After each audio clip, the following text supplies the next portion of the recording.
Hey, baby, that's Are live, baby. What up, KK?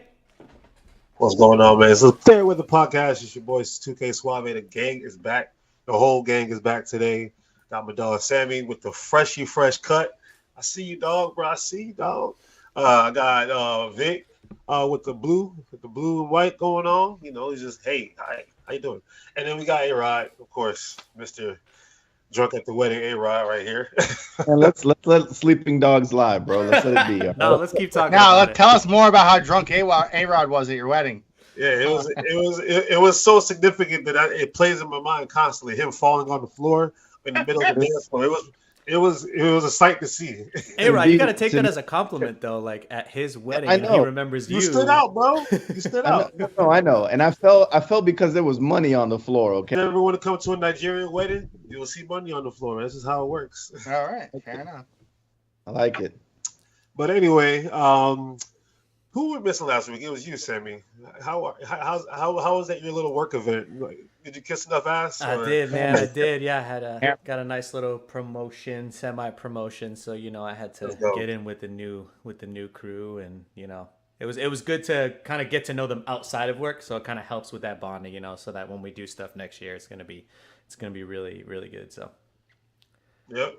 And it's crazy that next year is literally like in 11 days. So it's like we're around in the corner. But Sammy, you've been gone for a little bit, so you gotta tell me what you've been seeing, man. What's some crazy, wacky nonsense that you have experienced as of late?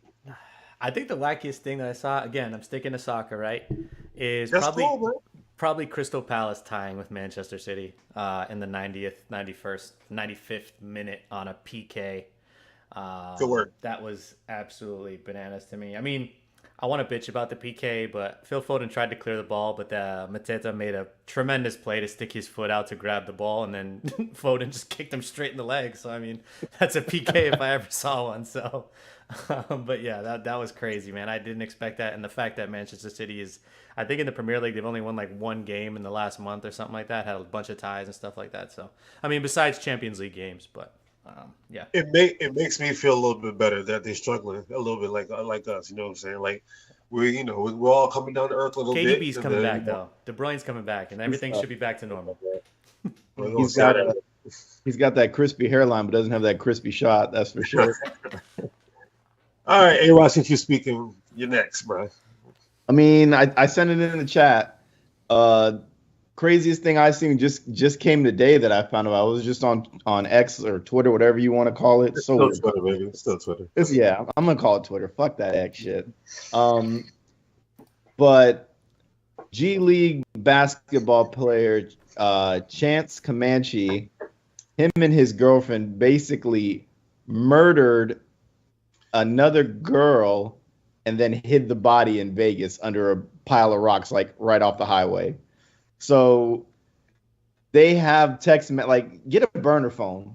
We all watch these like, gangster movies and shit like that. Like people like we can see your text.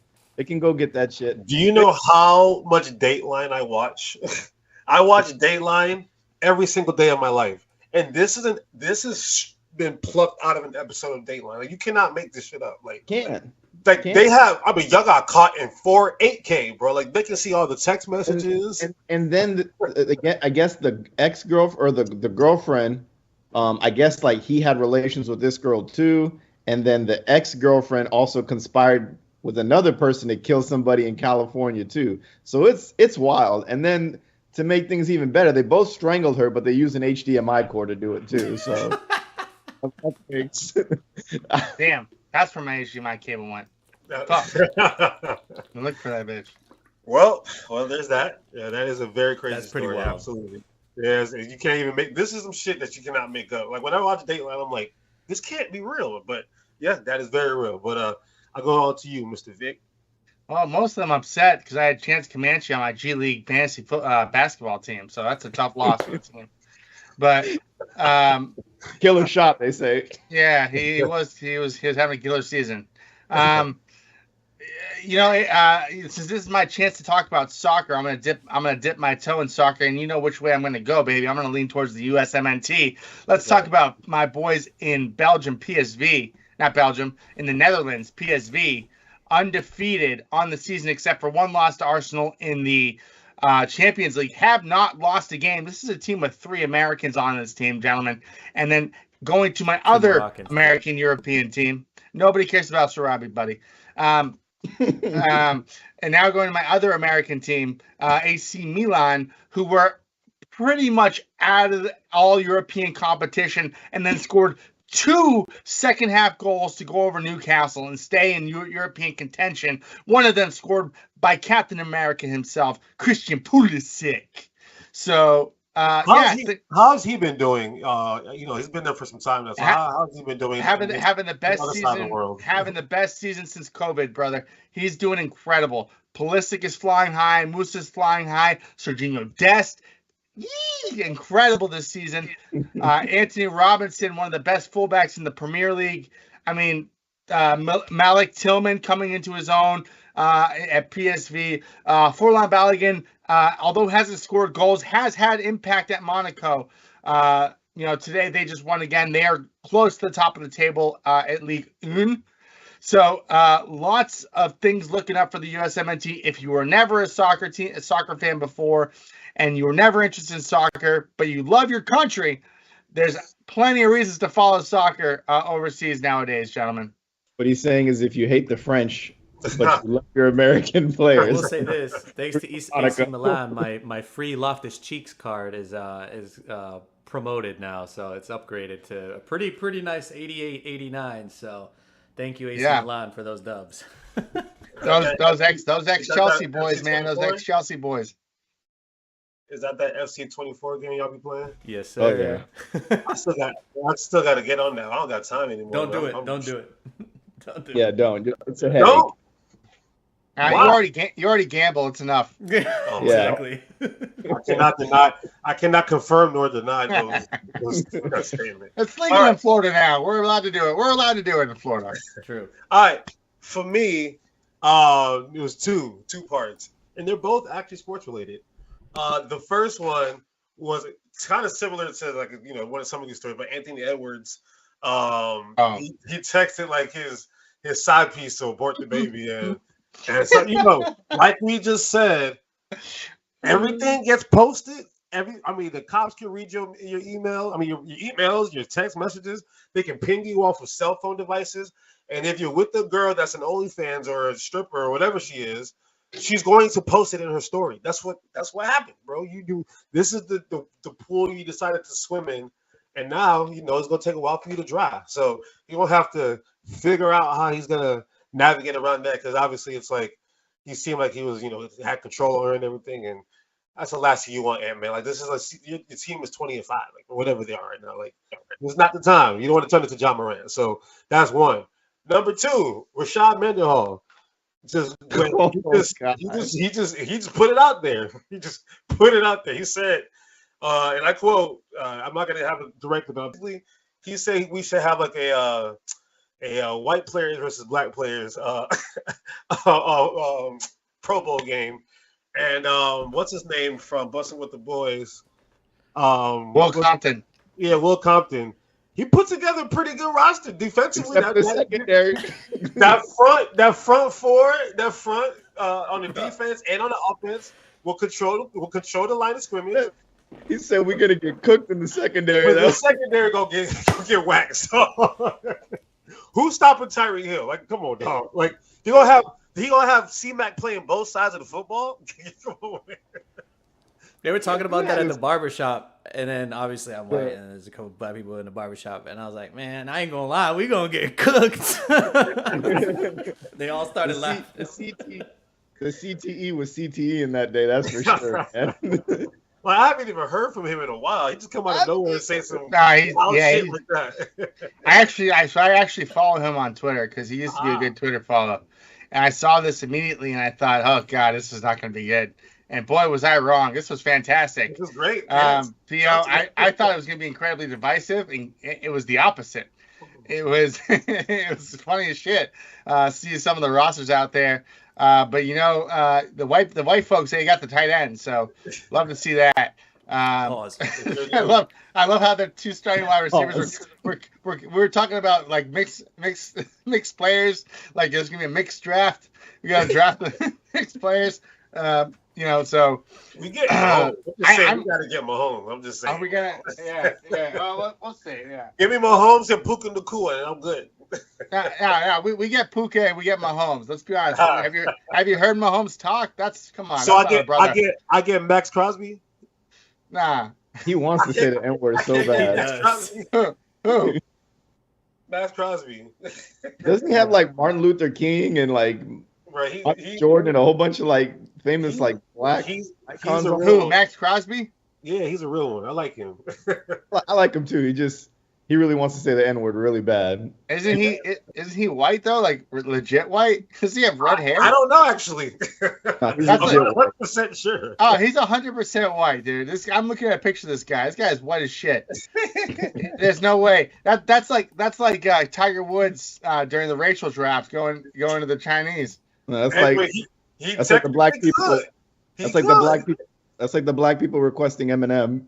Yeah, or Wu-Tang. You know, black delegation requests Eminem. Let me get Paul Wall too. We got Ben Wall. All right. Let's cut to the chase. There's a lot of it's like the regular season's like already almost over. I feel like it's just been like a few weeks and boom, we're there. So what we're going to do today, first and foremost, we would like to address the elephant in the room. My football team has lost 3 games in a row. It's not fun. It's not fun in the household that I live in because I'm not fun to be around when my team loses. But actually, after this one, I was mad that night, but the next day I laughed it off. I did. I said, you know what? Whatever, bro. Like at the end of the day, what am I going to do? Like. Matt Patricia, he called a pretty good defensive game, and then that play happened, and I didn't even know he had a job. I didn't know what we was doing. I don't know what we was doing. I don't know. I don't know what was going on, but when Sammy said in the group chat, is that Matt Patricia? You know that you remember that like clip from Chappelle's show where it was like the player haters ball, and they went back in time. He was like, "Careful, one needs to be your great granddaddy." I was like, the most diabolical. Oh my god, I couldn't believe it. Nah, but yeah, Coach Pencil's on the sideline, and he's now we got to get Brian Johnson off the sideline and bring back Frank Reich. Then it will be good because Brian Johnson, like the shit that he be calling sometimes, I'll just be like, bro, I don't know. I'm the defense. I can predict what you're about to do. Like I can just see it. It's getting very basic. And then also on top of it, the refs.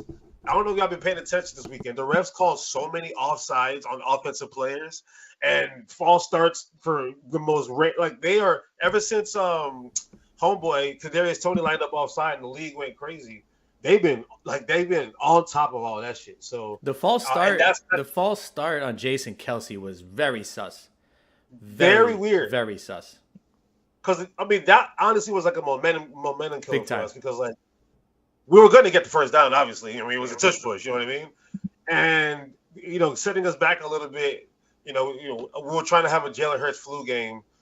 And, he just he couldn't make that last shot like I needed him to. But no, all like I feel like Seattle was desperate. And you could tell, like, they were doing exotic blitzes, and they were running nice, beautiful plays. So I gotta give them credit. They wanted it more than we did. I feel like we're still, and that's my problem with teams that make it to the Super Bowl that don't win. They have like this, I don't know, the hangover. It's like an extended hangover. You know those hangovers that you have that for whatever reason you drank on Saturday and it feels worse on Monday. It's one of those kind of hangovers. So over. Well, all I'm gonna say is we got the Giants on Christmas, and lo and behold, Brian, if we lose to the G-Men on Christmas, I am switching my allegiance to the Tampa Bay Buccaneers because shout out to Baker Mayfield. Will you ever be convinced or consider that what we saw from Jalen Hurts last year, not that it was a fluke, but that was his ceiling? Absolutely not. I wouldn't say that either. Absolutely not. Yeah, fuck you, Sammy. Absolutely not. We'll come back to this whether I was right or wrong, but we'll come back to You're this. going to be wrong. Well, with your track record with quarterbacks, I think it's safe to say you're going to be wrong. Mr. Mac Jones top 5. Mr. Mac Jones top 5. Don't let I didn't say top 5 all time. I didn't say top 5 in the league. I said top 5 young quarterbacks. Don't forget. He was ruined by Bill Belichick. He was ruined 100%. by Bill Belichick. I agree with you. Bailey Zappi make. Hey, and let's go. I'm gonna go over to y'all, to the Pats and the Jets. Why? Why? It don't matter. It doesn't matter. Just real quick, Bailey Zappi gonna make himself some bread somewhere. I don't know where. Maybe crazy. He's a good backup. He's gonna make some bread. He's a good backup. Yeah, exactly. And being a good backup is valuable in this league because quarterbacks are getting hurt left and right. It's just plain and simple. It's just happening. So, true. All right. So many quarterbacks have taken a snap. I'm gonna start with y'all Patriot fans. So, I need you to predict what from January, when the season ends for you guys, till the draft. I need one bold prediction and what you want to see happen. This from now to the draft. I'll start with you, Vic. My bold prediction is that Bill Belichick will be the head coach of the New England Patriots. Okay. In the draft. Okay. What I want to happen is I want the Patriots to draft a quarterback with the second overall pick. And what quarterback would that be for you? I don't give a shit. No. There's got to be somebody like, you know what? He fits what we can do in New England very well. You know what would be the perfect scenario? Okay, to be honest with you, is if we draft Marvin Harrison Jr. and then trade back into the first round and draft Jaden Daniels in the 10th spot. That's who I want. That's the quarterback I want. It's Jaden Daniels. I think 2 is too much for him. Maybe, we'll do whatever we can to get both Marvin Harrison Jr. and Jaden. I think, mark my words, Jaden Daniels would be the best quarterback in this draft. I saw a mock draft a couple days ago that they had the Giants picking Jaden Daniels at like 5 or something like that. Which for me, I would not be happy about that, obviously, because I'm trying to keep all these nice quarterbacks out of my division. But obviously he won the Heisman, obviously, and he played in the SEC. Not only that, my friend, he rushed for more yards than Caleb Williams and Drake May, and he threw for more yards than Caleb Williams and Drake May, and he's in the SEC, and he threw for more touchdowns. Yep. This man is playing in the SEC, guys, not a cupcake ACC and Pac-12 schedule. He's playing Alabama. He's playing Auburn. He's playing Florida. He's playing real football teams. And I saw him get his ass beat a few times this year, because whatever reason, he doesn't want to slide. He wants to take the big hit. I don't know what's wrong with him, but for him to be physically able to do this the whole season, you got to give him credit. So now that makes me think, because the SEC, you're prepared for the NFL a little bit more just because of the size and the speed. Those two alone are things that have to translate to the NFL. So I think he's going to have a nice little transition. Now, the thing about quarterback, though, is where you get drafted. So if he gets drafted to the Patriots, right, the way you guys have been running things, do you think he'll be able to overcome just the Patriot way and all that stuff? No, I think we need a new offensive coordinator this season. If it ends up being Josh McDaniels, I'm gonna fucking blow my brains out. We need a young guy. We need a young guy that's gonna come in there fresh blood. I don't know where you're shaking your head at, Sandy. I mean, if you're gonna keep Belichick, you have to get a new offensive coordinator. Bottom line. Sammy, what do you think? I don't think it's Bill O'Brien's fault. I think it's Bill Belichick's fault because it's kind of like if you have, to put it in like FIFA terms, right? Like if you got a team full of silvers, the fuck are you going to do against a team full of golds? You know what I mean? Like your team is fucking trash, so you can only play within a certain way, right? Like there's only so much Bill O'Brien can call with this offense.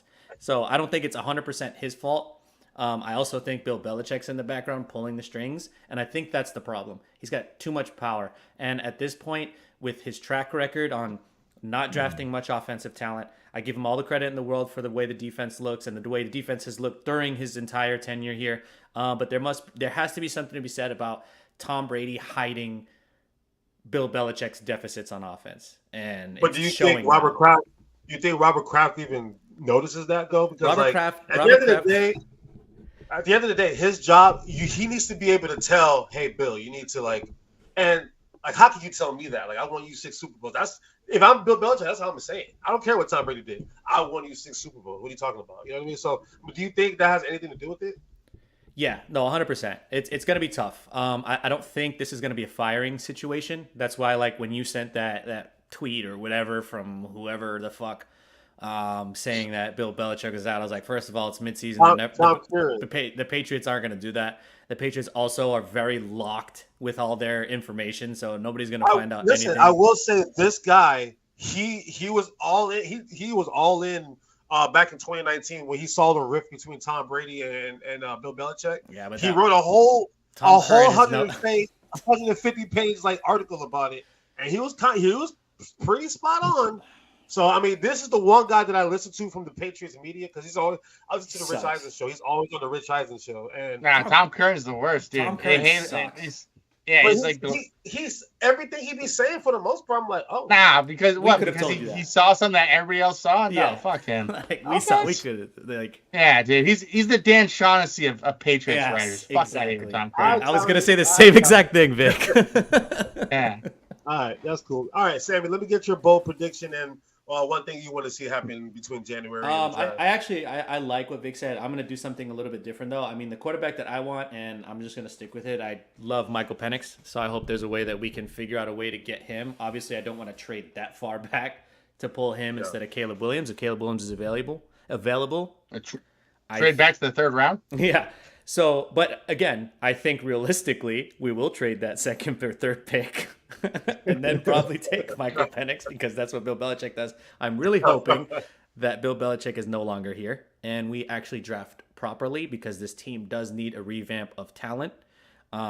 Unfortunately, I think Bill Belichick's tenure here is over. And just because the game is passed him by. Has nothing to do with him as a legend or anything like that. The game has just passed him by. He's way too proud to change any of his way. He's always been that way. Now, as far as bold predictions goes, man,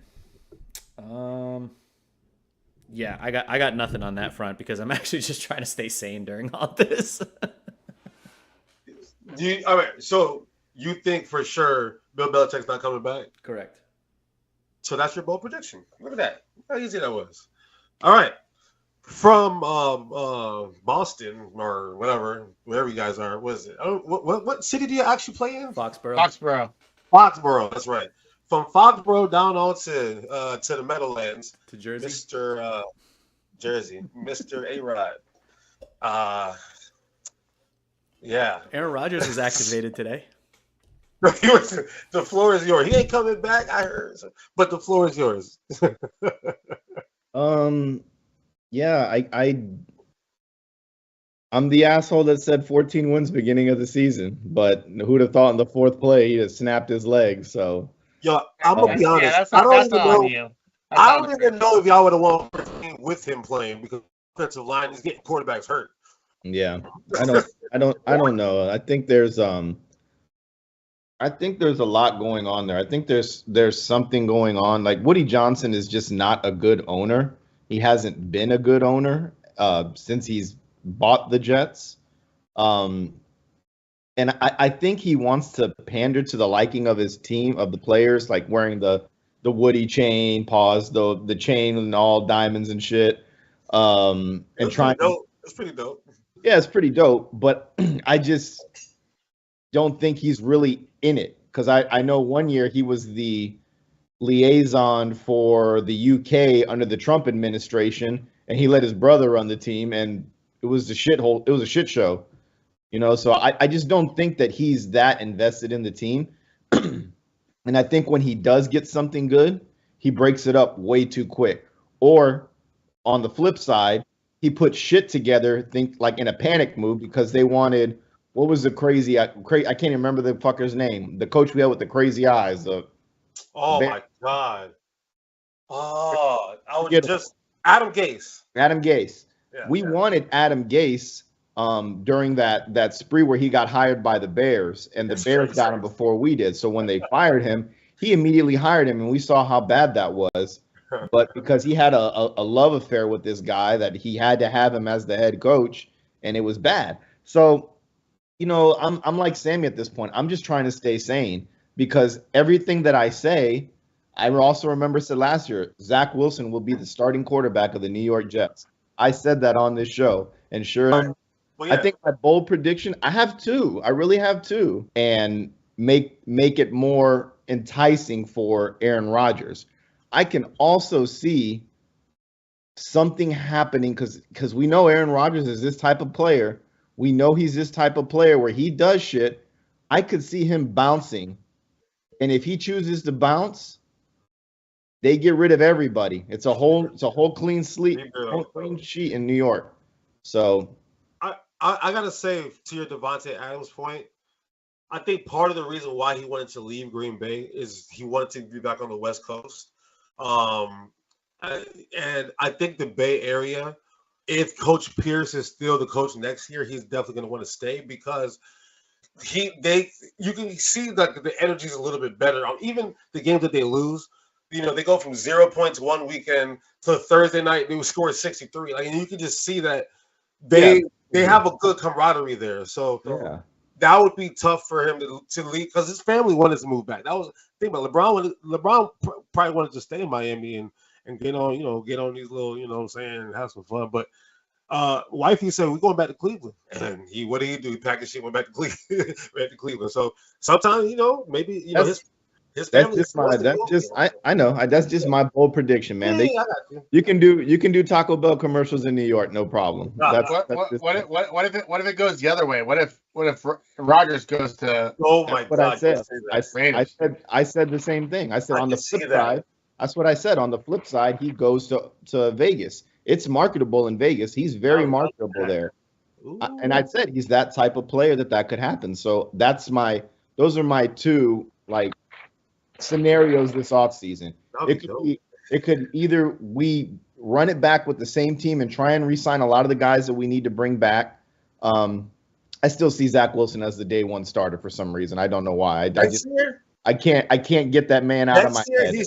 He ain't coming back, bro. I don't know. I really don't know. I hope he doesn't. I hope he finds his way. I hope he finds his way to the Eagles. I hope he finds his way to the Patriots. I hope he finds his way to the Bucks and finds. Come on over and be our backup. Don't you put that evil on me, Ricky Bobby. I hope you can endure what I did, so you can be like, oh yeah, he's trash, and then I can just sit here and be like, I'll put him in the locker room. I'd rather have the Mac Jones. And then think about all the quarterbacks that we've taken a chance on for second chances. They always do well on their second chance with us. Just keep it a buck. Whatever. I don't care. Let's see if it happens. I hope it happens for you. But what I want for the draft, just give me some corn-fed boy from the Midwest. That's all I want. That's all I want is an O-lineman. I don't care who it is. If it's Olt, just make him look like what's that guy? Lindbaum for the Ravens. Just make him look like him and pump him out. So, and let me ask you a question because it's between January and the draft. So, would you prefer? Is there anybody in free agency that might be coming up that you might be interested in? Because that's obviously before the draft. So, anybody that kind of sticks out? I think the roster in itself, if we can bring back a lot of these guys on 1 years, and try and run it back, or Randall Cobb's old ass. I don't. He caught a touchdown. I don't care. Like the focal point is Garrett Wilson. The focal point should be Breece Hall. So I want to believe. I'm. Nathaniel Hackett's on a very short leash with me. Man, trust me. If it was me, my bro prediction that his ass is gone on January 2nd. But that's what will keep Rodgers is that will keep Rodgers. If he leaves, I got a feeling Rodgers would leave too. I have got that gut feeling. I've been pretty right about this team so far and everything that I've said. I've been pretty 14 wins though. Huh? 14 wins though. Yeah, man. Except for that, I mean, nobody saw that shit happening. Come on. But I don't know. As far as offense, if we could get like another good receiver. I just don't know who. I don't know who's available. I would like for them to try and go get Devontae Adams. That would be awesome, but that's just me shooting for the stars at this point because I don't think that he's going to leave. DeAndre Hopkins would probably be like a more like something that actually makes a little bit more sense because he's available. Like whether you like it or not, whether the Titans fans like it or not, he is available. So that's somebody you guys. The Titans. Even Derrick Henry isn't safe. He even said it last week. Might be my last week. Right. Or my last time playing in the Titans uniform. So I had him in my parlay, bro, and then that was a rough afternoon. I was like, what's going on in this damn game? So yeah, but all right. Let's move on a little bit. So obviously we're in week 16 now of the NFL season. So I shared with these gentlemen the AFC and NFC playoff standings as well as who's in the hunt. And kind of just wanted to like spin off a little bit of questions based off of that. So right now in the AFC, Baltimore is still holding strong at the first spot. But what I want to ask is, because like, that Jacksonville game, obviously, they defensively, they played amazing. But, it's like kind of like watching the Eagles earlier this year. Every win didn't feel like, oh, this is a great win. Do y'all get the same feeling from Baltimore where they be winning, but is it like, I don't. Does it impress you? I don't. I just think on the receiving side, like Lamar's making more throws, and you can see him be a little bit more in the pocket and throw it, or scramble around and then throw it, as opposed to using run every time, which I like seeing. It's not as clean and crisp as you want it to be, but that defense, like, they do things. The defense does things. Like what the offense, and I'm not trying to compare them, but like what the offense are for the Ravens, I wish the Jets could kind of do that in a way. Like just be kind of like a little lackluster a bit. They're not like flashy. There's nothing crazy going on there, but they make a big play here and there. But it ain't like, Devontae Adams is out there catching the ball for 170 yards or anything like that. OBJ will have a touchdown in 40 yards, and he spreads the ball to everybody, which is good. So. What about you, Sammy? What's your? He's a hater. I mean, they got a big win. It's crazy because. What are your eyes telling you? I don't trust, and this was gonna be my question, but I'm glad this actually kind of all relates, right? I don't trust every week. I don't trust a single team to get a win other than the San Francisco 49ers. I do not. I agree. That's crazy. There's no other team that I look at when they go and play. I'm like, they could fucking lose. Like, you know what I mean? Like the Dolphins could lose, like the Chiefs almost lost to the Patriots. I thought that should have been a blowout. But I was like, we could be something stupid happen where they blow themselves in the foot. You know what I mean? Like, yeah. Anyway, that's I don't like the NFL product we have this year.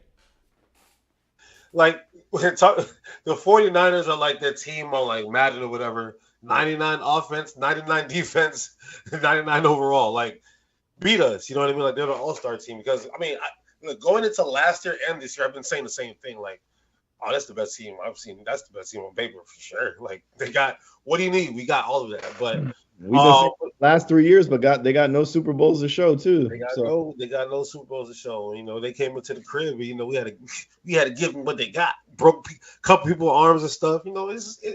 It is what it is. But Vic, what's your view on the Baltimore Ravens? Well, any team that can throw the ball only 24 times and still win by double digits is okay in my book. The Baltimore Ravens only passed for 145 passing yards on the day, with a total of 200. That means they had rushing 251 yards rushing. Lamar Jackson himself had 91 yards rushing. This team can beat you in a multiple different ways. They can pass the ball as Zay Flowers down the field. They can run it with Lamar Jackson. They can run it with whoever the fuck's in the backfield that week. It doesn't matter. This team will beat you. Even with a sack percentage of 11%, they still won by double digits because they converted on third down, 5 of 12, 42%, which is better than Jacksonville's 3 for 13 of 23%, but they converted in the red zone. At least they got 40%, 2 out of 5 in the red zone, as opposed to 0 for 3. Those are Patriots numbers, boys, in the red zone for the Jacksonville Jaguars. And Can we take it? Can we also take it easy on the Jacksonville Jaguars? Because I feel like we're getting to a point, and I hear it all over, podcasts and even on ESPN that they're just bashing them. And I'm like, come on! Just last year we were like, oh, look at them, and then now we're holding them to like this Dallas Cowboy, New England Patriots standard. Like, oh, they fucking suck. They can't even win a game. You know what the problem is? You know the reason why? Because, and I'm guilty of this too. When Trevor Lawrence got to Clemson and how he described who he is, like he's going to be the next Peyton Manning or whatever, basically the highest rated player since Peyton Manning. He's been on the clock ever since. Like he won a championship at Clemson super quick, and now he's like in NFL. Like, all right, we're trying to see like Trevor. Come on, Trevor. That's why like with him and Justin Herbert to me are like the two quarterbacks under a lot of pressure right now because a lot of their counterparts have already failed or like. But that's the thing. I feel like Justin Herbert is getting so much more like forgiveness than Trevor Lawrence. Oh, because come on now. I mean, come on. Have you seen that team? That team was a dumpster fire. Dumpster fire. And Jacksonville, as of late, I mean they've been before Doug Peterson, the Jaguars were a dumpster fire too. That's true, and his rookie year was with Urban Meyer. Exactly. Like, come on now, it was Urban Meyer. You know that was bad. Come on. Yeah. No, go ahead. No, I was gonna say so. Just how it stands next week for the Jags, they face off against Tampa Bay, which we will talk about later as a key matchup. But if they lose, their playoff probability drops to 55%. Currently, they're at 70% to make the playoffs. If they beat Tampa Bay, they have a 90% chance of making the playoffs. So I saw a similar thing with the Falcons, actually. So going into that game against the Panthers, they had a 70% chance of making the playoffs. Coming out of that game, they had like a 10% chance of making the playoffs. Like it dropped so drastically. So yeah, that's why it's week to week. But yeah, you got Baltimore looking good. But speaking of teams that like could only throw what would you say 24 times and win by double digits? Yep. I wanted to talk about the Buffalo Bills because Josh Allen threw for what was it, 97 yards, like 9 to 15, and they blew the shit out of the Dallas Cowboys. So my question to you, A-Rob, I'm gonna start with you first. What screamed out to you more? Was it the Buffalo Bills dominance, or was it the Cowboys lackluster performance once again on the road, and maybe they just fake tough? Rewind the tape. Listen to what I said. I said Dak's going to have one of those Dak games, and he had one of those Dak games. So it's like he's due. Like when we're talking about Dak being an MVP, I don't think we've ever said that in a sentence before, that Dak is like an MVP candidate. I think maybe in the beginning, first 3 years maybe, but other words, we've always been poo-pooing on him. Like he's not the guy. He can't get him over the hurdle. And then he uses that, plays great when they're at the crib, he plays great at the crib. But when he gets out the crib, it's a whole new world, buddy. So, Sammy, raise your hand. Go ahead. I just wanted to say this about the Buffalo Bills, and this is something that I alluded to when Vic and I were Townie Sports, and I think at the time you guys were also on that episode when we talked about the Josh Allen situation, and I said the Buffalo Bills need to run the ball more. They need to get the ball out of Josh Allen's hands. He can't be throwing the ball 35 times a game. And what have they been doing? They've been giving it to the running back a lot more. And this was even when they had Singletary. I was saying that. And but when does it start? Huh? When did they start running the ball more? I think it was when they fire a homeboy. Yes, like 2-3 weeks ago. Yeah. Ever since then, they've been running this. Like James Cook has been running the shit out of the football. James Cook been cooking. Like, for you fantasy people, if you have James Cook right now and they have to fight for a playoff spot, oh my God, you winning the championship, dog. You winning the championship. Where were you at? Because you got about it last week. We said, are they a sneaky team to make the playoffs? I think they can make the playoffs if they make the right adjustment to the offense, and it doesn't have to be all the pressure on Josh Allen all the time because we see it. We see him constantly under pressure, and he makes a bonehead play. Now we know James Cook has fresh legs. He wasn't running the first 13 games of the season, but now all of a sudden, this kind of happened last year too with other running backs. He stepped up last year too. I forgot who was the starting running back last year, and then they put James Cook, and he was taken off end of the season. So maybe that was part of the game plan. I don't think it was. I just think they take more pressure off of Josh. People are going to hate fantasy because Stephon Diggs isn't going to eat as much, but James Cook is definitely a serviceable running back. So, do you think? And Stephon Diggs is very emotional. Like, do you think at some point he's going to be like, I'm not here to block? You know what I mean? Yeah. That's the part that's scary because like that when they have Dalton Kincaid and he's him, right?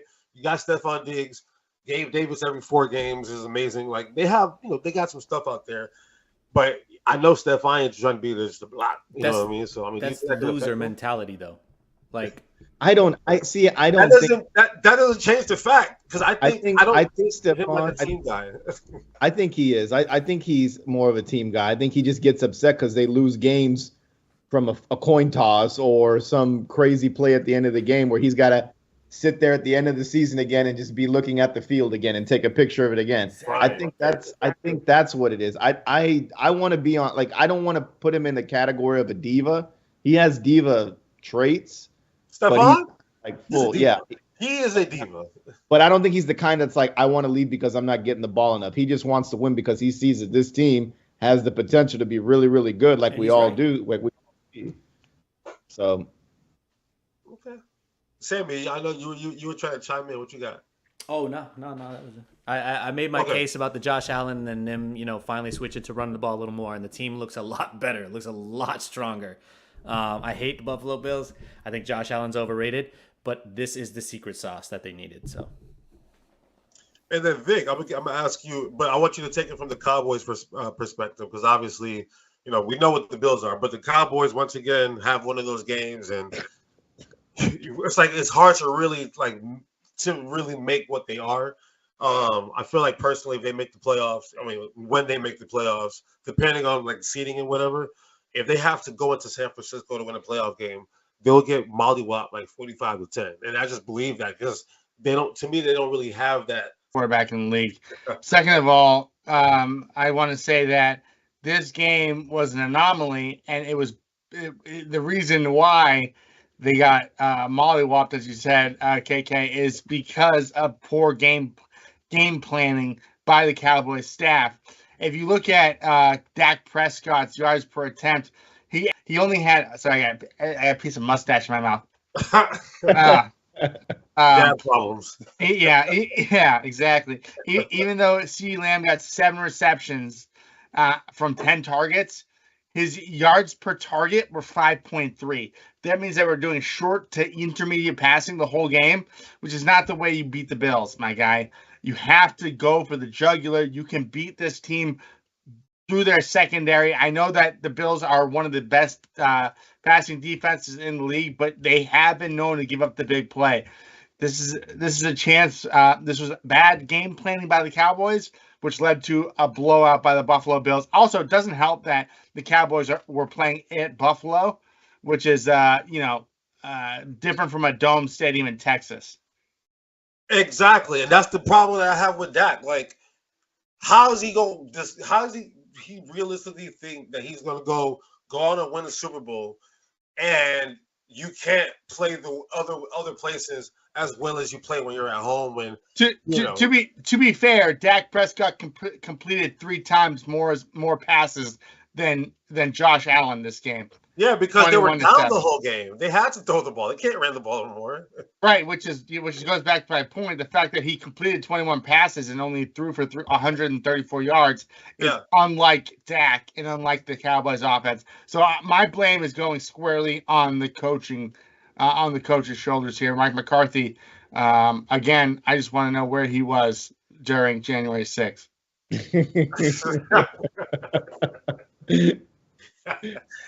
I don't know.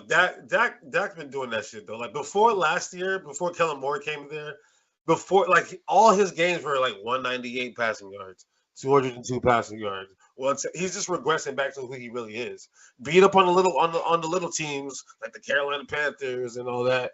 And then when you got to play a big dog, you hide your tail. You know what I mean? That's just how I see it. But I could be wrong. But can I give you the inverse of that? So let me give you the inverse of that. As I said before, Dak's average was around 3 yards per attempt. Against the Eagles, sorry, KK, to bring this up, his average yards per attempt were 6.9. He completed only 3 more passes, but than he did against the Bills, but still threw for over 100 more yards. So I mean that's in my opinion that's got to be game plan. I'm not putting this on Dak. But as an Eagles fan, as you can see, the last play of the game against the Seahawks, if you want to beat us deep, you will beat us deep. If you want to beat us in the middle, you'll beat us in the middle. So like that, I mean, like a 12-year-old playing Madden can figure that shit out. You know what I mean? It was like, oh, we gonna beat these people deep. You know what I mean? So it's just, you know, Mike again. I'm not really a fan of Mike McCarthy like that. Because I'm a huge Aaron Rodgers fan. I'm a huge Aaron Rodgers fan. And during that time, just the fact I feel like he was doing him a disservice. So again, looking at Dak Prescott, you know, we want him to. Everyone has this expectation of him, but like, is Mike McCarthy really the best fit for? I don't know. I could be wrong, but I don't know how I feel about that situation. But moving on to some more local news, the Tampa Bay Buccaneers went into Green Bay, Wisconsin, and Shake and Bake went out there and had himself a 158.3 passer rating. So I would start with you, A-Rod.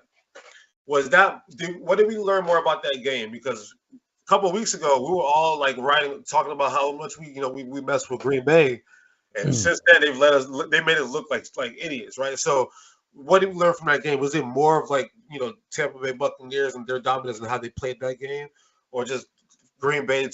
Maybe we was wrong. I think Green Bay's trending in the right way. I just think they're super young, and it's going to take a couple years until they're as dominant as they used to be. But I still think they're relatively young, and maybe State Farm called Baker Mayfield and like, hey, we want to make one last commercial with you, and he felt some type of way. Who knows? So Baker's hot and cold. Like, he's had good games and he's had bad games this year. So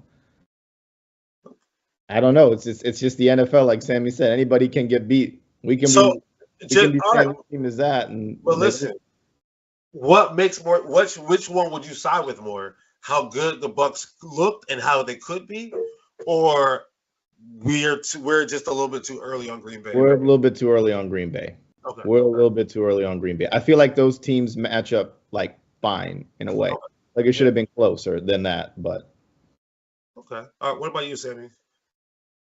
Yeah, I agree with A-Rod. I think we're just a little bit too early with Green Bay, and then we also tend to forget, Baker Mayfield does have these games where he blows up, so that's kind of the thing. Like, he's an NFL quarterback. He can do this. You know what I mean? He's done this before. But I also say look at the other side of the football with the Tampa Bay Buccaneers. Like, they're going to blitz the shit out of you. You have a rookie or a young quarterback. You got a coach that likes to blitz. He's going to bring the pressure, right? So, and when it came down to it, the Green Bay Packers couldn't get it done, and the Bucs did in the long run. So, I mean, thankfully, when you look at the stat line, there was not a lot of mistakes made by the Packers in a sense of turnovers. I mean, they both fumbled and lost the ball. But, I mean, from an interception perspective, I think it was just good game planning by the Bucs. And then, the Packers, they're trending in the right direction. But, we're just a little bit too early on them. All right, cool. Vic, what you got? Well, KK, they say that this game is about Jims and Joes and not X's and O's. But I have something for you, my friend. If you were to hide this score and just look at the numbers, it makes no sense that the Buccaneers won. The Green Bay Packers outpossessed the Buccaneers. They outsacked the Buccaneers 5-3. They tied in the turnover possession. But what it really comes down to is in the red zone. The Buccaneers were able to convert 2 of their 4 attempts, whereas the Green Bay Packers were not able to convert that last attempt, that 5th attempt, that I feel like really would have put them over the edge. So if you look at the numbers, right, 30 minutes to 29 in favor of the Packers, 58 offensive plays to 60 offensive plays in favor of the Bucs. Where the real disparagement Where the real fucking difference is, where the real fucking difference is on offensive yards. The Bucks outgained the shit out of the Packers, 452 yards to 321. As I said, it comes down to the Jims and Joes, not the X's and O's. Baker Mayfield had a day, my friend. And if we look at the receivers, he's talking about like youth, right? Like we've been saying, the Packers are a little bit too, we're a little too early. All their best players, like as far as like receivers, they're all even their quarterback. They're 3 years in the league max. Like all those receivers are rookies or sophomores. Like it's tight ends, all of them rookies or sophomores. So it's I don't even feel like it's an issue of them being young or not. I think they simply just got outplayed by Baker Mayfield, who went out of his fucking mind. Guys, Vic, this man threw 4 touchdowns, no interceptions. Yeah. Threw for 381 yards, averaged 13.6 yards per attempt. Didn't we just get done talking about a game where the average yards per attempt was under 5? Yeah. Guys, we're talking about 13 now from Baker Mayfield. This guy was slinging it. But nothing can be done. But Vic, nothing can be done. I think also there's some credit that has to be given to Baker Mayfield on the season he's had. Do you have Baker Mayfield's stats for the season in front of you? No. And let me reiterate this. Fuck Baker Mayfield. I just want that to be known. I'm in no way a fan of Baker Mayfield, nor am I supporting him as a human being. But he had a day, and as for those numbers for you, Sammy, he has 3,316 yards on the season. That's 13th in the NFL. 24 touchdown passes. That's tied for 8th, and 8 interceptions, tied for 16th in the NFL. So yeah, he's having a pretty good season. I'd say, as much as you would like for a 1-year rental, that's pretty fucking good. I mean, at this point, is it only going to be a rental? Like they're playing too well to get the quarterback that they're going to want in the draft. So that's true. He might be getting a long-term deal over there. He's only 28. KK, he's only 28. And I mean, like we've seen the Bucks before. Like they be getting Super Bowls with, Trent Dilfer needs to save his career. Here you go. Here you go, Brad Johnson. Oh, Tom Brady's here and he's old. And Jameis Winston. Tom Brady's old dad comes and wins him a Super Bowl. And now Tom Brady stays longer than he needs to, and somehow they get Baker Mayfield. And Baker Mayfield, to me, you don't get drafted number 1 overall unless they see something in you. There's something about you that they felt you have number 1 potential, right? So, to me, I think he could, the way he plays football, I actually enjoy it. Like, I do like his tenacity. The way he's going to go for the extra yard. Like, he's doing shit that Tom Brady last year specifically, when he was just over it, would never do. And that's why they're winning some of these games that they would have lost last year. But yeah, I mean, obviously, I don't know, man. It's hard. It's hard. Like, I felt so confident about Green Bay, but they're young. But my question, Vic, I'm going to ask you, like, do you think Tampa Bay can be dangerous enough to, like, do something? I mean, they have a championship. Can we ignore the NFC South? Just completely. They're making it interesting. Yeah, I mean, if we're looking at the playoff probability for next week, as we talked about the Jags versus the Bucks, feels like a loser goes home situation. I'm gonna wait to talk about it when the time comes. But I already talked about the Jags. I'm going to talk about the Bucks. If the Bucks lose, they have a 60% chance of making the playoffs. They currently sit at 74% chance. If they win, they have an 85% chance to make the playoffs. Okay. Hey, Rod, what's your favorite saying about the NFC South? What are they like? The foam noodle fight. I mean, dead ass. When the Falcons lost to the Panthers, I was like, yep. And I was right again, bro. They had the bigger foam noodle that day. This shit don't make no sense. All right. Now, keeping it in the NFC, I'm going to you, A-Rod, on this one because your team, Dan Campbell. We were spending all season talking about the 49ers, the Eagles, and the Cowboys, and that's been the focus. Meanwhile, the Lions put a thumping on Russell Wilson on Saturday. I was at a Christmas party watching that game. And I was getting a little slizzy on the sangria and stuff, so it was hitting me. But I was like, golly, man, like the Lions look good. This man just said slizzy on the sangria. I was slizzy. I was a little slizzy on the sangria. Yeah, last time I drank sangria, I ended up crying in the bathtub. I was about to cry too. I was like, damn, they look pretty good. I don't know if we could beat Yo, them. Sangria will fuck you up. So, A-Rod, what you thinking about your Lions over there? I like what they're doing. You win some, you lose some. It's just the nature of the beast. There's some games you play bad, but they play a lot of good games. I think they're a respectable team to talk about. Top 4 in the NFC. So all right, no. Respectable is one thing. Can they make noise? It's like Philadelphia being number 4 every year, just because just for Boston, Milwaukee, or Brooklyn to beat us. You know what I mean? So, how do you think they can make some noise and not be like a second round exit? Or you think they can do something? I don't think they can go to the Super Bowl. The NFC Championship to me is tough because of the top 2 teams that are there. Still not counting Philly out. Like I think they're honestly playing possum in my books. Nope. I think there's something. Nah, you got a 3-game losing streak, bro. Just chill out with that. I still got trust in the Eagles, but I think they can at least win a playoff game. I think they can win a playoff game, which will be good for them because it shows they're trending in the right direction. They went to the playoffs last year. I don't remember if they won. Did they win? No, I think they lost, right? Yeah, they haven't won a playoff game in some time. Yeah. I think since '91. Yeah. Or Yeah, 90, something like that. Yeah. Yeah, so I think this year they can do it with the roster that they've compiled and put together. It looks good on paper. Just pray it's at the crib. Just pray. They're gonna win the division, so for the wild card weekend, it will be at the crib. More than likely, how are they ranked right now? They're 3rd. Yeah, some more. If it's like, and plays in his house, so that could be the problem. But they're my toys. But we'll see. I mean, I do like what Detroit is doing.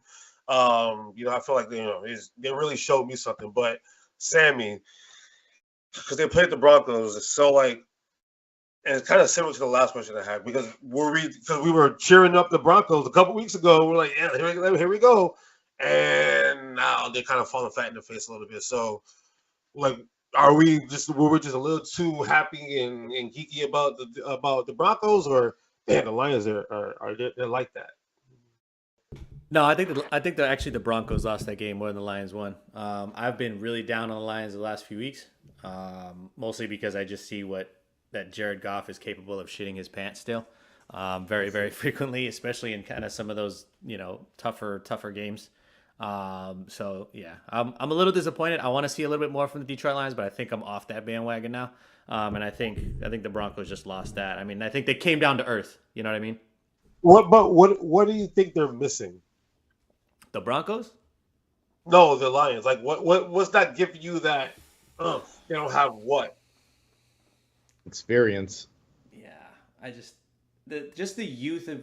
I mean, Jared Goff's not young, but I don't know. There's just something that's he just gives off this deer in headlights look. Like when the lights are bright, when the game's on the line. You know what I mean? I don't feel like I can trust that. And we're getting to that point in the season where we have to look at a lot of these teams in that light, right? Because once the playoffs come, you're one and done, bro. You don't have next week to look forward to. That's just kind of my opinion on the Lions. I think he's kind of been exposed. I think Dan Campbell hid a lot of his deficiencies early on in the season, and then kind of when you got to open up the playbook a little bit more when teams kind of know some of your tendencies. And I think they also got to use that running back more, man. I mean, let that boy cook, bro. Those two, man. That's. And I mean, A-Rod was Jameer all over Gibbs. that one. Sorry. I was like, there's no way Montgomery gonna work over here. Like, what are we doing here? But remember like the Carolina Panthers when they had slash and dash. Like, it's. I mean, this dude Jameer Gibbs. Every time he touches the ball, I'm like, he gonna go 80 yards. He just has that type of ability. Sammy, are the Lions that good, or are the Broncos just we're just early on them? The Lions are good, but also they're favored by 6.5. At 22% if they win today against the Patriots. This week against the Patriots, it jumps up to 31%. I know not a great chance, but they have a chance. Yeah. So you're telling me there's a chance? So you're telling me there's a chance? There's definitely a chance. The only team in the AFC that's clinched a spot is the Ravens, as opposed to the NFC where you have the 49ers, the Cowboys, and the Eagles. All clinched. Because we've been asking for this all season, Brandon Staley is finally out the building. Hey, Rod, you got your wish. Thank God. Christmas is good. Bro, but like, question. Because the real reason why I wanted to talk about all the other coaching vacancies is because if you look at the Chargers situation right now, is that a coaching job that people should want? Because you got the quarterback, but like, I don't know, it's like a lot of misfit toys, like you like to allude to. Like, I mean, is that a job you would want as a coach? Bill Belichick. Oh yeah, whoever this job is, here's your word of the day: bequeathed to. Then yes, you want that job. You really want that job. It's got all the right parts. I just don't think they want to play for that guy. I think they could see the shit show that was going there, and they would want to give 100%. Hear me out. Bill Belichick goes to the Los Angeles Chargers, right? He gets to go, to LA. He's always wanted to just, kind of chill out in the sun and all that stuff. You always see him in the summertime or even during the draft. He's got his what is it called? His Hawaiian shirt on. He's chilling, whatever. So he's close to the West Coast. He's got a great quarterback already, or a really good young quarterback he can train, and he knows that this defense is complete trash, so he can just rebuild that defense. Doesn't have to touch the offense at all. Oh, Kyle Van Noy is there, and he can get those wins and break the record with the Los Angeles Chargers, and he can go off into the sunset in LA. Listen, hey, he'd also be in the hardest division in football because you have to play the Kansas City Chiefs 2 years in a row, or two times a year. Listen. I just pulled up the over the cap salary for the Los Angeles Chargers in 2024. Their team cap space is negative $42 million.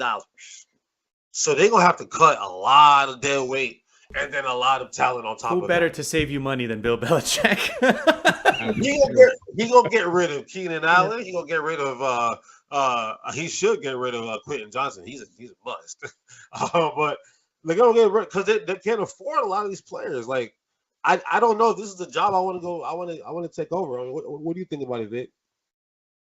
I'll be honest with you. I don't think whoever coaches this team, they're cursed to always be a first-round playoff exit. They're cursed to have Phillip Rivers, Dan Fouts over and over and over and over again, just with different names. Justin Herbert this time. It was Phillip Rivers before, Dan Fouts before him. This team is fucking cursed. And technically, they had Drew Brees, too. You know what I mean? Like they did have Drew Brees. They had Drew Brees, too. So. And guess what? They were a first-round exit. And they have Ryan Leaf, who was supposed to be that guy, but, I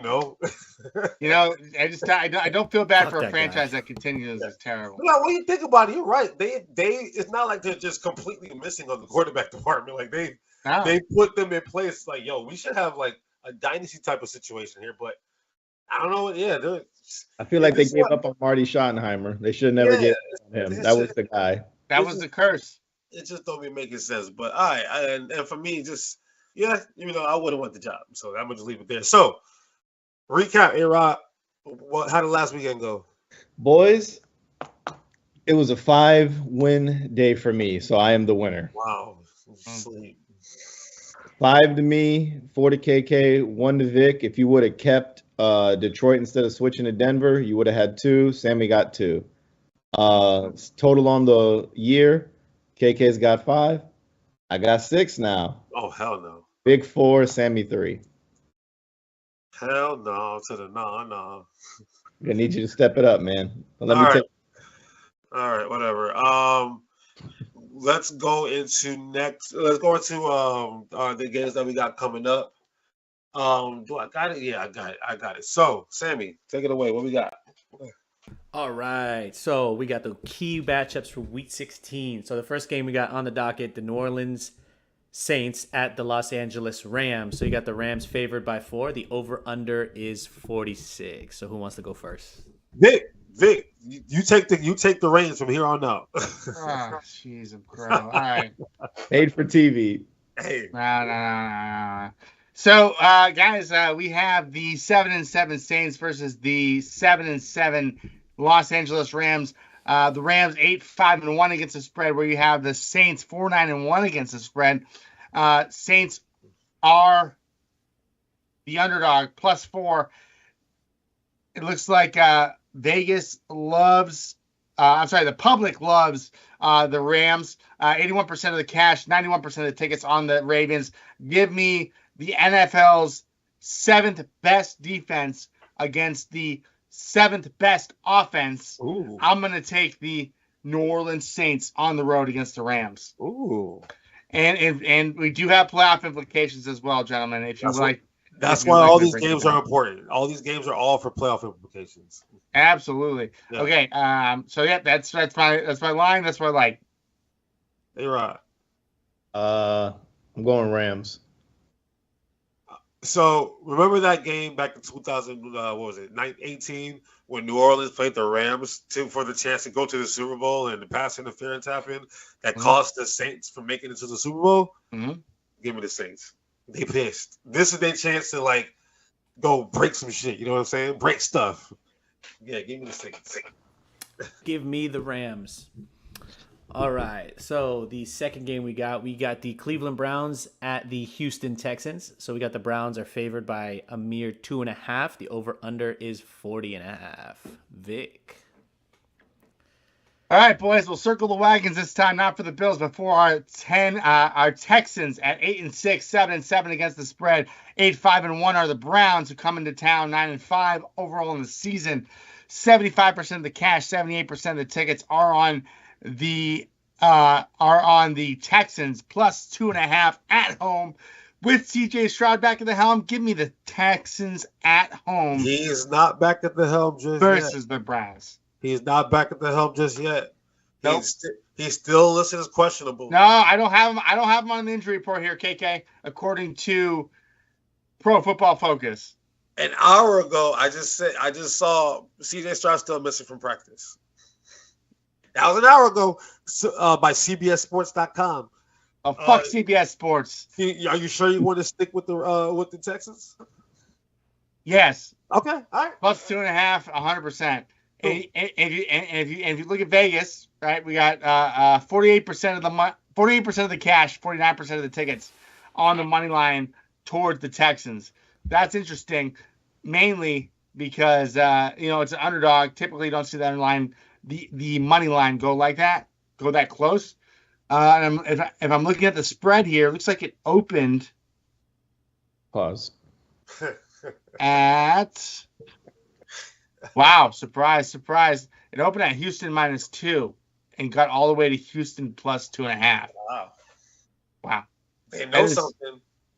That's interesting. I'm taking Cleveland, just so you know. So I'm gonna take Houston. Joe Flacco, he's back, man. He's back. That's what I got. Joe Flacco. I'm going Cleveland too. Yeah, give me the Browns. Yeah, Low Wolf. Wow, okay. You guys Low fucking Wolf. suck. All right, so we got the battle for Florida. We got the Jacksonville Jaguars at the Tampa Bay Buccaneers. We got the Tampa Bay Buccaneers favored by 1. Over/under is 42.5. Vic. All right, guys, it's a battle of the sunshine and the sandals here in Florida. Bucks versus Jags. 8-6 against the spread. Jags versus the 9-5 Buccaneers, who are favored at home -1. 40% of the cash, 41% of the tickets are on the Bucks as the favorite. Guys, there's no key injuries here. I don't see other than Trevor Lawrence, who's listed as questionable with a head injury. I don't remember the last time I got listed questionable with anything to do with head. Give me the Buccaneers at home. we gonna get canceled, y'all. All right. Y'all Buccaneers. All right, Sammy, what you got? Give me the Jags. I don't like Baker 2 weeks in a row. Hey, Rod. I'm on that wagon too. I don't like Baker 2 weeks in a row. Give me the Jacksonville Jaguars. Bro, I really want to pick Jacksonville. I really do, but they something's wrong. I'm taking Tampa Bay at home. All right. So one of the biggest games of the weekend, one of the two biggest games I think of the weekend, we got the Dallas Cowboys at the Miami Dolphins. Wow, Miami is favored by 1.5. The over/under is 49.5. That's interesting. Vic. All righty, Sammy. So we got the Cubans versus the Mexicans here. Cowboys versus the Dolphins. If you're looking at the teams side by side, we got a 8th ranked defense versus the 4th ranked offense, and the 4th ranked defense in the Cowboys versus the 2nd ranked offense in the Miami Dolphins. We got 75% of the cash and only 40% of the tickets on the Cowboys, plus 1.5 on the road.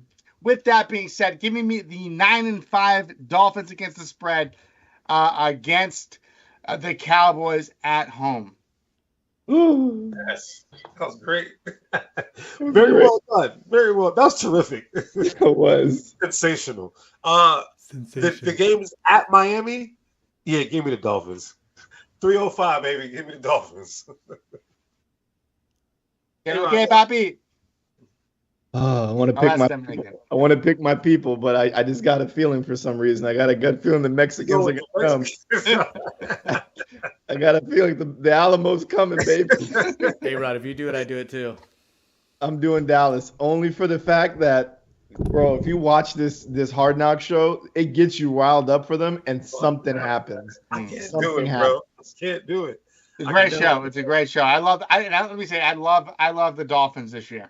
Oh wow! Give me the Cowboys. I do. I love Mike McDaniel. I think he's the coolest dude in town. I do too. He's on the spectrum, but I like him. Yeah. Yo, my all I can say is my wife hates him. She's like, she thinks he's like very weird and just acts like he knows it all, but at the same time, like, I don't know. She gets like a bad vibe from him. All right. Sammy, so last game we got another great game. Sammy, who'd you pick? Oh, you picked the Cowboys. I'm a Dolphins hater. The last game we got the Baltimore Ravens at the San Francisco 49ers. The 49ers favored by 5.5. The over-under is 47. You see what I mean? Does not surprise me at all. You got the number 1 ranked defense versus the number 5th. I'm sorry, the number 1 ranked offense and the number 1 ranked defense against the 5th and 8th ranked defense and offense, respectively, for the Ravens. 9-5 against the spread, Ravens versus the 8-5-1 against the spread, 49ers.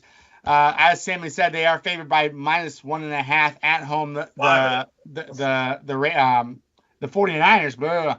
You got 54% of the cash, 41% of the tickets on the Ravens. With that being said, you also have East Coast team going west, even though it is a late start. I don't like how the Ravens are feeling away from home. Give me the 49ers at home against the Ravens. Damn, my first thing, this could be a Super Bowl. So literally, but he'll be on the NFL sideline by January or February. I can say that. But anyway, 49ers. Just give me 49ers. Give me the Niners. Oh, I'm gonna be lone wolf on this one. Give me Baltimore. Sammy, you remember what you said earlier? They're the only team in the NFL that you look at like, yeah, they're gonna win. Like the only confident. The only confident one I can pick. All right. We're locked. Hey, all right. NBA, National Basketball Association. Little roundtable action, kind of just discussing the first few months of the season. There's been a lot of different things that have happened, and we're about to get to the Christmas time, which is when the NBA really starts. So I'm gonna start with you, A-Rod. Who has been the most impactful offseason addition? There's only one maybe answer. Draft or free agency or whatever. He won't say it, but he knows what's right. Yeah. No, I'm gonna be honest. That was mine. Kristaps and Drew Holiday. But y'all can't run on the road though. Y'all gotta fix that. But go ahead, Rod. I mean, I like that. I think all the respectable teams that are up there made the right moves, except for the Timberwolves. They haven't done anything. They just have the same roster they rolled out there, pretty much. They have the best record in the league. I know. They just paid all their centers big money, and 3 of them. So, I don't know. I like Boston's. I like Boston's, and I like Milwaukee's moves. I think those 2 are respectable for me. Oh, quit it. You just hate Dame. Shut up. I'm going to do it again, bro. I'm going to post a video. Sammy, trying to hear Dame missing brick shots. Like, not playing defense. Go ahead, Sammy. You ain't trying to hear it. What's up? No, Drew Holiday. It's night and day just for me. I mean, yes, Kristaps changes the game and stuff like that. I don't want to be super obvious, but I think the way Drew Holiday runs the offense, it's night and day from him and Marcus Smart. It's just night and day. That fool cost me money yesterday on my prize picks, dog. Yeah. Jesus, you fiend. See? Don't buy. Hold on. Let him cook. He has 17.5 points and assists. And I was like, you get that? But he has 0 assists. How you a point guard, you get 0 assists in the basketball game, dog? Come on, dog. Like, yeah, that's pretty terrible. I can't disagree with you there.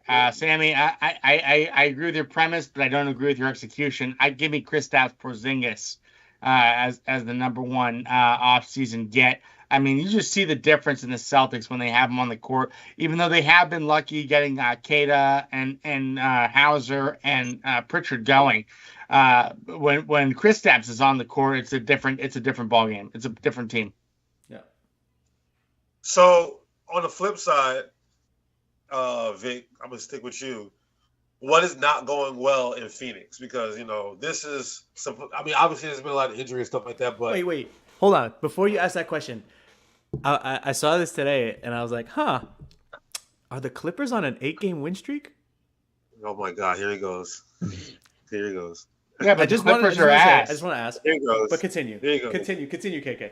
Yeah, but they play ass teams, Sammy. Well, you got to beat teams. You play to win the game. Exactly. Hello. Okay.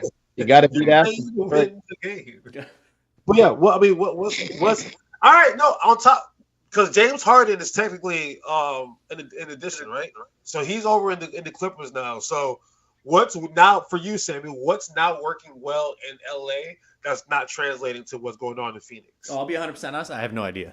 I just saw that they were on an 8-game win streak. I don't stay up that late to watch those games. I will be, trust me, but I haven't in the last couple of weeks. My bad. Hey, Rod, I know you plugged in. No, Vic, I know you plugged in. Either one of you. Yeah, so I mean, one of the additions, quote unquote additions, doesn't fucking play, so that doesn't really help very much in Phoenix. Bradley Beal. Yeah. I mean, I feel like people forget that they traded for Bradley Beal. That's a crazy thing. But he's played some games. It's just, are we just supposed to assume that he's not going to be injured all year because he's been injured the last couple years of his career? No, and I think that's why everybody was so not hot on this trade, and everybody thought, oh, this is a bad fucking trade. Yeah. Everybody except for Phoenix, who for some reason gave up a lot of talent and gave up DeAndre Ayton, who I thought was a great piece of this team. Even though he wasn't the quote unquote star that they wanted him to be, he fit his role correctly. And I don't care if he was sad or that's not why you trade somebody. And I think they really hindered this team's ability to go deep in the playoffs by getting rid of Ayton. And even on top of that, he was just somebody else to throw at Jokic, right? Yeah. In the postseason. So it just shows how stupid and short-sighted the Phoenix ownership / GM group is. So shame on them. Look at the head coach too, Frank Vogel. He's just a puppet. So like, he's just a puppet. Yeah, 100%. Hey, Rod, you can be more correct. Elbow out there, man. Guys, I gotta go out there and play. And whoever trade and nobody more than me didn't want to trade for Bradley Beal. Does that make sense? Nobody. And I think Bradley Beal's a nice guy, but if the Celtics would have traded for Bradley Beal, I would have put a fucking gun in my mouth and pulled the trigger. because John Morant would have put the gun. I would have called John Morant and say, "Hey, bro, I need a gun." And Draymond for backup. Yeah, and I'll just say, "Hey, Draymond, you pull the trigger, brother. Go ahead." No, but I mean, look at Bradley Beal's stats in the season: 14.7 points per game, 3.3 rebounds, only 3.2 assists per game. When your two primary ball handlers, Devin Booker and Bradley Beal, are averaging under 5 assists per game, that's not a good look for you. Granted, Bradley Beal's only played 6 games this season, but still, I think he's an incredibly talented player, an even better person, but I just don't see how he fits with this team. Listen, I think it all comes down to when you form these big threes, is you get the right guys in there. And I feel like those 3 guys aren't it. And I'm sorry, like I respect Kevin Durant's game. I know I have a vendetta against him. I just don't see him as a guy that you can form a nucleus with. He has to be a guy that you just go out and trade for and bring him into something that's successful because he ain't going to be able to do it. I just feel like if it's not going Kevin's way, Frank Vogel ain't going to talk sense. And Frank Vogel's just a puppet. Like, he's going to bounce. He's going to be like, yeah, this wasn't Kevin, he don't get involved with all that shit. I'm just here to play basketball. That's Kevin Durant. So that's why I like Kevin Durant. He's just there to hoop, dude. Yeah, like it's nice. It's refreshing to have those kind of people in the leagues to like, you know what, like, whatever. I'm just trying to play basketball. So, I mean, what can you tell him? He don't give a shit. He's trying to play basketball. No, that's basically it. I don't know, but yeah, I think the era of big threes is dead anyway. And I mean, like realistically, the only big threes that worked was Miami and like Golden State. If you want to be honest, like those are the only big threes that even did anything. So, whoa, don't forget the original big three. Come on now. Yeah. I'm talking about 2010 on. 2010 on. Yeah, trust me, because you were the only big three in the league at the time. Then everyone caught on, like, yeah, that's what we need to go do. And then it's reversing back to team basketball. But moving on. And we talked about this, I think, a week or two ago. Between the Magic, Thunder, and T-Wolves. T-Wolves have the best record at 20-5. Thunder's doing well. Magic's doing well. Vic, out of those three teams, whose hot start is going to be the most sustainable? I'm wondering why the Houston Rockets aren't on your list, KK? Because they haven't won a game on the road. No respect. Yeah. But, I mean, those three teams. I mean, we're talking about like three different levels, right? Throw the Rockets in there. What did I tell you about Şengün, bro? What did I tell you about? No, Şengün's always been good. I'm a KOC guy. I've been known about Şengün. Okay. All right, but let's look at it in tiers, right? So you got the T-Wolves who are achieving at like a monumental run, and then you got the Magic down here who are just, I would say, living up to their expectations. This is what I expected from the Magic this year, to be honest with you. I think the Timberwolves are an incredible surprise. I think if I were to choose one of these three teams to sustain it, I'm going to go with your Orlando Magic because I'm a homer. So, and for me, I actually surprisingly went with OKC. OKC's a great pick too. Because they have all their pieces exactly how they want them. Like, I don't look at OKC like, man, they could use a X, Y, and Z. Like, to me, if they all play to the best of their ability, they can do something.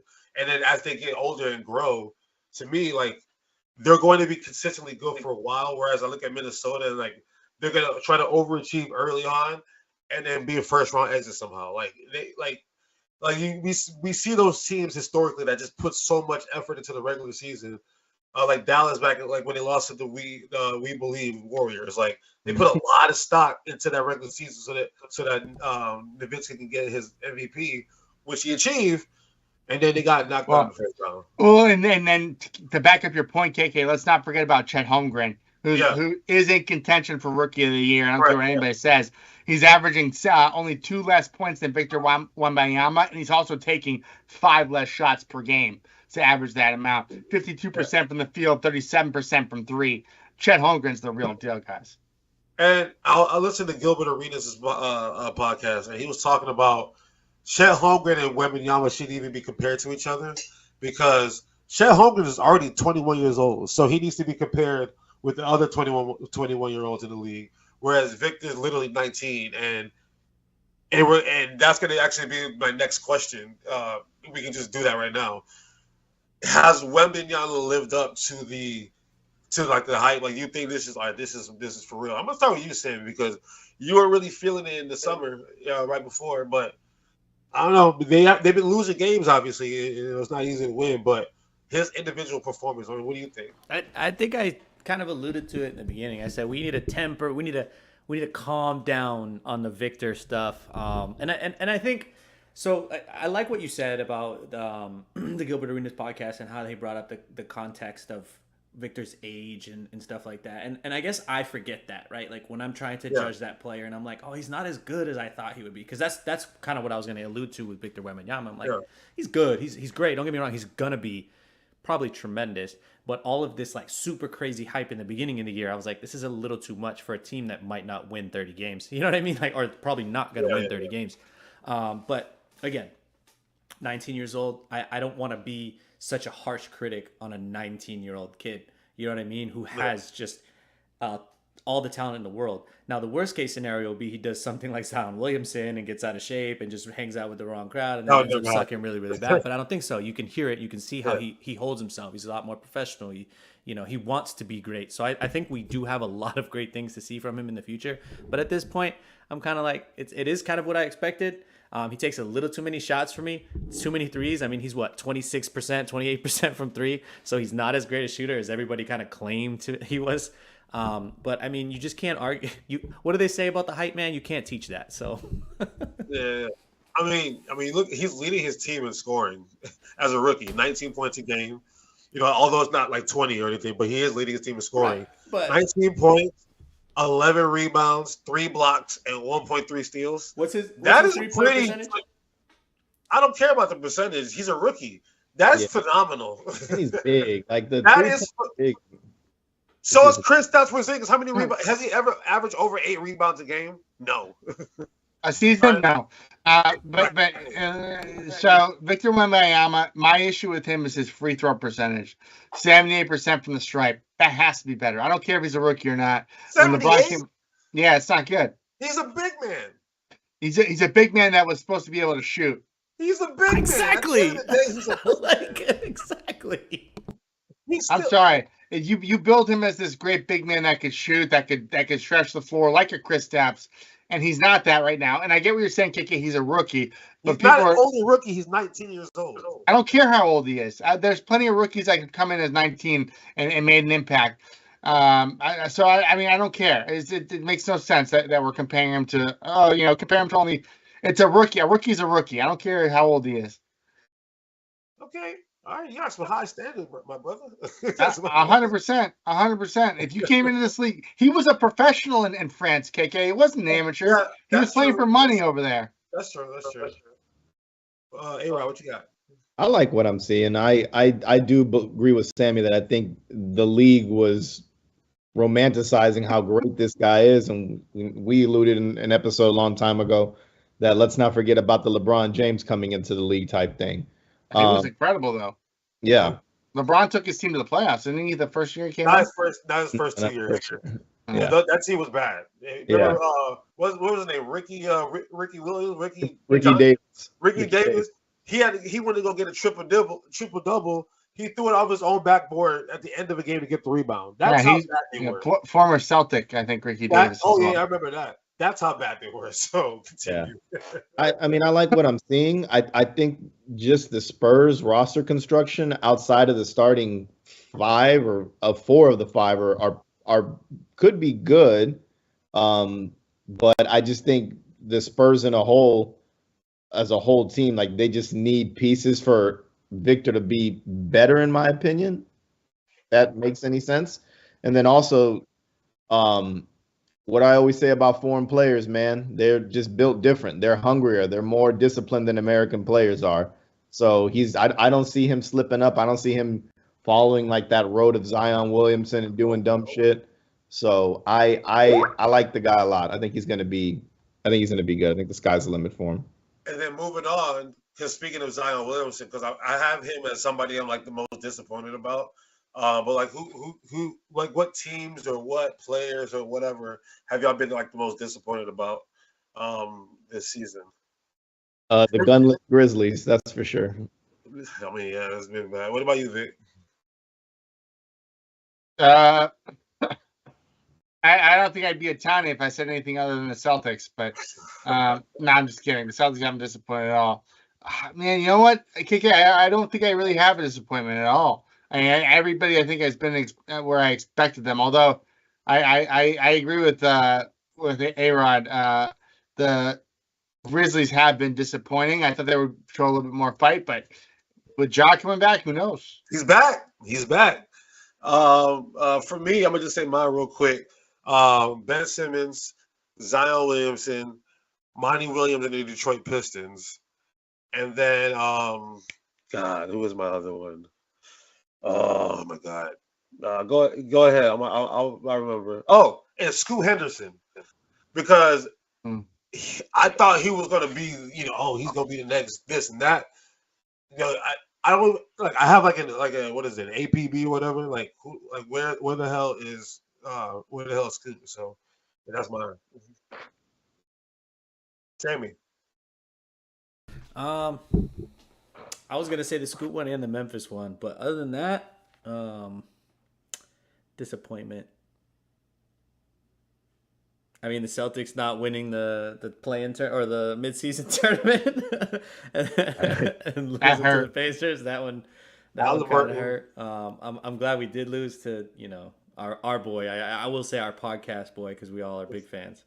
But yeah, that's all I got for that. Okay, and then last but not least, your New Year's resolution for your sport, for your Boston Celtics, and for your New York Knicks, for my 76ers, and you can't say win the championship. Is it like a wish? So you want like a wish, or your New Year's resolution? Like, what do you expect to happen? Because like you're gonna make sure your team needs to do that. You know what I mean? Like, it's a wish, but it's like a hard wish. You know what I'm saying? You go ahead, Sammy. I thought it was a wish, because what I was gonna say. Right. It's a wish. What is your New Year's wish? Kristaps Porzingis to stay healthy all year. That was mine too. That was mine too. Perfect. You don't want me to be right. I know that. You don't want me to be right. Too. Oh, that's so funny. Mine is just thug it out, man. Mine is just thug it out with the Knicks. That's it. Just thug it out and roll with. No. Give me something specific on your team. Like, is it a player? Is it a coach? Is it somebody getting better? There isn't. Like, they're where I expect them to be in the East, to be honest with you. Like, I've got nothing. RJ Barrett, just keep doing what you're doing, because you're making me a big believer once again. So, all right. And for me, Joel Embiid is just tearing up the league right now. Like, it's so amazing what he's able to do on the basketball court right now. Go look at his stats. He's averaging like 35 points a game as a center, bro. Like, come on, dog. His efficiency is high. He's averaging like 5.5 assists. How many free throws? 11, how many? 12? Yeah. Exactly. You're tripping. All I'm gonna say is, I just hope that Joel Embiid stays healthy and continues this, and we make some move to just kind of solidify what we need to solidify. So, Joel Embiid has 11.4 free throw attempts per game. Okay, cool. How many does Trae Young have? Trae Young has 8.3. Yeah, he's a point guard. And if you watch Joel Embiid, you know he gets fouled a lot.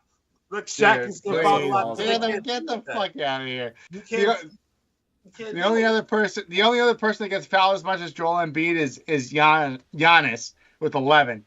Exactly. This is Embiid's move right here. This is the move every time. You know it. Yeah. This move every time. No, Sam. This is the move. Don't fall for it. All right, that's all I got. All right, rattle them off. Let's go. Where can they find us? You can find us on Twitter. Fuck X. I'm not conforming, so you can find us at Twitter at fair_weather_pod.